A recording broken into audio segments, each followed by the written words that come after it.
a new work of mine that's being premiered in a few weeks' time in Manchester, Apollinaire's Bird, which is an oboe concerto, is very much based on landscape.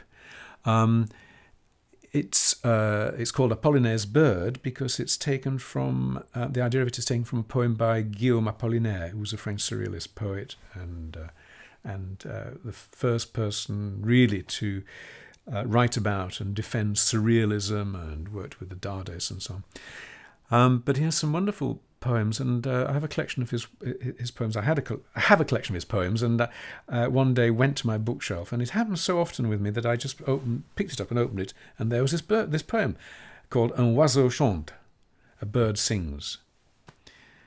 And I read it, and I thought, well, this is a very nice idea. The bird is singing, the man is reminded of former loves and lovers, and my goodness, he's surrounded by the crackle of rifle fire and two-penny troops, and he's in the trenches. And he's with his mates. Apollinaire fought in the First World War, was very seriously injured, had to have a metal plate inserted in his head, survived all that, and about 2 or 3 days before the armistice, he died of Spanish influenza. Very tragic. But he thought it was great to be a soldier because he thought he was doing something worthwhile, and he loved the comradeship. So here we have this, he's writing about this man in the trenches, and there's a tree with a solitary bird singing, and they're all listening to this bird, and the bird's song reminds the soldier of the things he's left behind. And I thought, well, this is a great idea for an oboe concerto because rather naively, the oboe is the bird which sings, but the orchestra is the landscape, is the terrain in which this bird will sing.